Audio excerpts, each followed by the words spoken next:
2 people were arrested in Florida after one of them made a 911 call to try to get help with moving the belongings from a home they were burglarizing. Huh? I don't understand the English. So these guys are like, yo, man, we gotta rob this house. I'm like, it's a lot of shit, dude. What are we gonna fucking do? Like, let's call 911, try to get some help. To help us, yeah. So that's exactly. They are public servants, so they should be able to help us. Like, oh, dude, there's a lot of stuff to move, huh? These TVs are heavy these days. Have you seen those big ass TVs in Costco? They're huge. That's like the size of a wall. But it used to be worse with rear projection. You couldn't steal a TV. Yeah. Couldn't do it. Those things are like this thick. Yeah. You need a furniture dolly. Yeah. Thank God the thin TVs got thinner. Mm-hmm. It only takes 2 people to steal instead of like a whole team. Exactly. So deputies responded to a home Saturday after a 911 call was made, but nobody said a word. At the home, deputies concluded nobody lived there, but they found a male suspect and his girlfriend inside the home after entering it through an unlocked door. Deputies began searching for the male suspect, and after identifying him from a security video as a burglar at a Dollar General store in Point Sicana, Florida, where several items were stolen earlier in the day. While talking to deputies, the female suspect told him that she called 911 for the purpose of having law enforcement help them move their belongings from the house they were burglarizing. Also, Burglarizing. we're hoping to get a ride to the airport so they could spend the weekend in New York. Dude, these people are off pills for sure, right? Like they're on some sort of like Tweakers trying to steal stuff. tweaker behavior. That's the only way I could rationalize this. By the way, the deputies who arrived did help them with their belongings and did give them a ride, but it was to prison. That's what the sheriff's office said in a cheeky Facebook. How did they know? How did the cops know that they were burglars? What's that? How did the cops know? Footage, right? No, but then like before all that, they call them up and they show up. And were they still wearing the burglar mask? Why would you call the cops to help you move furniture? That's probably how they knew something was not. Dead giveaway. Well, I don't know, because I think that's a good idea, because they always say, like, call the police if you need help, right? So We I'm protect like, and you know serve. what? I really need help right now. This motherfucker's I have a heavy. feeling they just looked the part. Yeah. When they arrived, they were like, okay. Good old typecasting, huh? Yeah. Eye patch and a scar. So the dollar store thing Ambiguous. happened prior to the house, right? So like they were already looking for this They guy. already recognize her face. And then they showed up at this house and they see the guy and his girlfriend and they're like, holy shit, it's that fucking guy from the dollar store. You know what's kind of strange too is that like I think we also underrate how well cops know the same criminals. Yeah. Like every time I called True. the cops on like a crazy person Like breaking into that the guy house, again. they always knew who it was. Because they always let's set them free. So it's a Yeah, exactly. Yeah. relationship. You know what I And mean? they did set them free. So yeah. They're like, you know why you have to run, right? Like, because I gotta catch you. Yeah. I need to work next week. Yeah. I need some overtime. It's a mutual relationship between them. You know what When I I mean? was living in Glendora, we had a pretty big homeless problem there, and there's a guy that would always try to break in. And then I heard him banging on my neighbor's door, and then so I went out to confront him, and I was like, hey, like, what are you doing? And he's like, oh, I'm here to get the papers. And I'm like, what papers? He goes, oh, the guy owes me papers. Like, and he's like looking through the windows and stuff. I'm like, oh, I was like, if you should I like text him? I can call him right now to just verify, because I was like, I don't recognize you. And then he was like, no, that's cool, it's cool. And he kind of changed his tone a little bit. He was like, no, he just owes me the paper, and he gave my papers. And then I was like, oh, you know what, like, I really want to help you, so I took a picture of him. I was like, can I take a picture of you? I said, Yeah, remember the picture you sent us? So I was like, oh, can I take a picture of you? I sent it to him. He was like, sure. And he goes, he actually posed.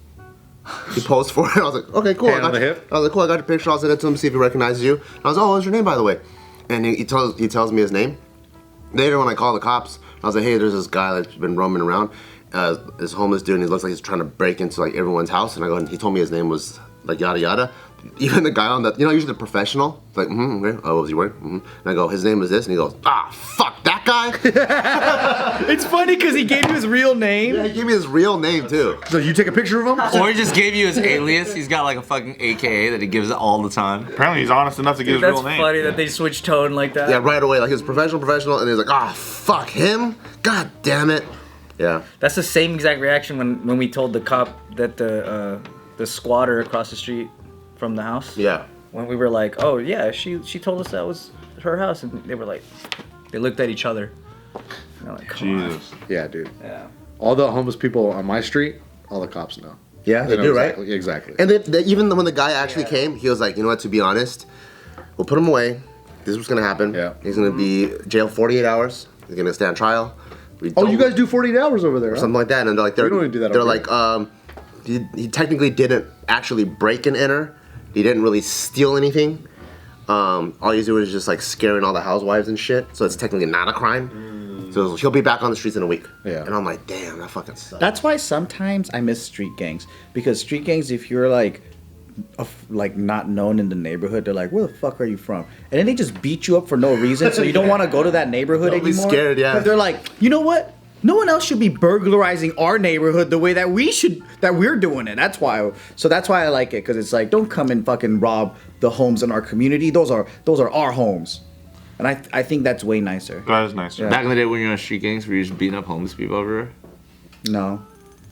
The homeless people weren't allowed to come. Yeah, they weren't allowed on the premises for sure. Or what? I didn't do Or you beat anything. him up. I didn't do anything. I'm innocent. I didn't do anything. I thought it was bad. But you know what? I've seen. Allegedly. Let me give you all this info, and then don't ask me anything. Because I wasn't a part of a street gang. That was in a street gang. Oh. What gang were you in? You were in a city gang?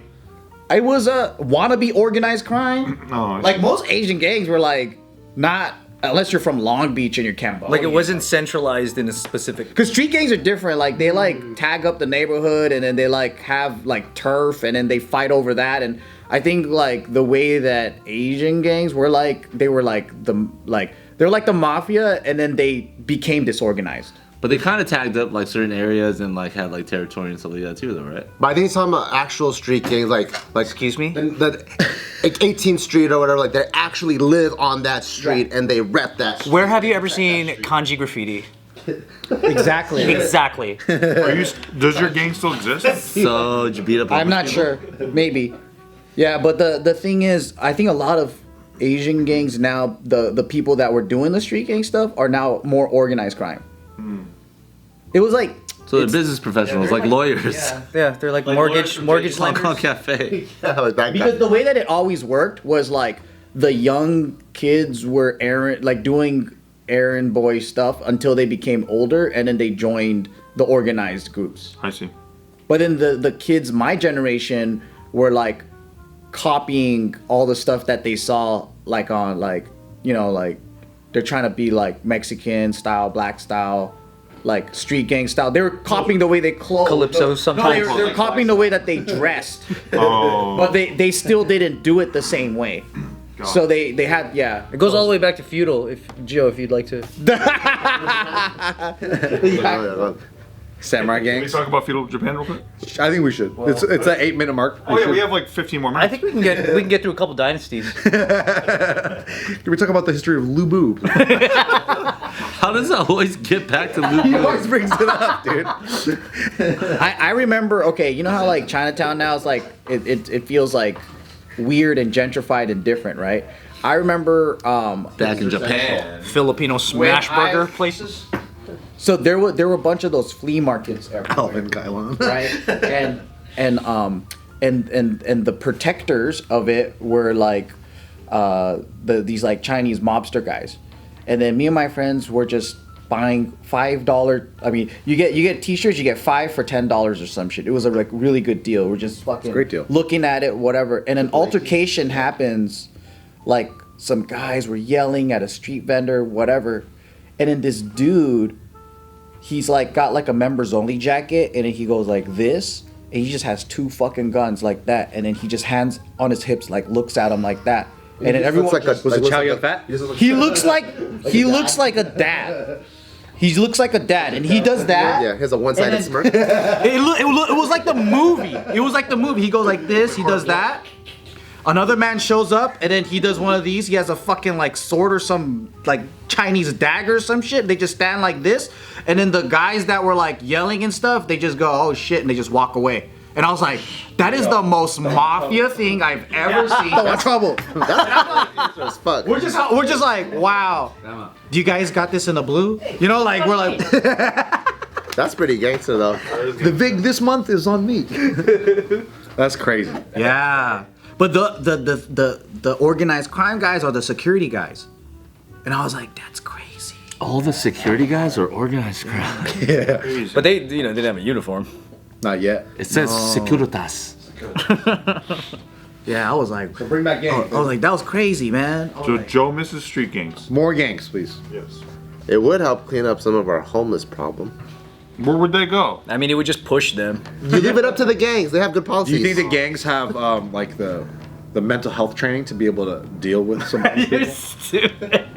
If we're gonna talk about it, Yeah, they're all certified. You know what I mean? They're all. God, re-elect Nick Dunn, guys. They have the protocols to help the homeless people. Are you being sarcastic? Because if you are, you should resign.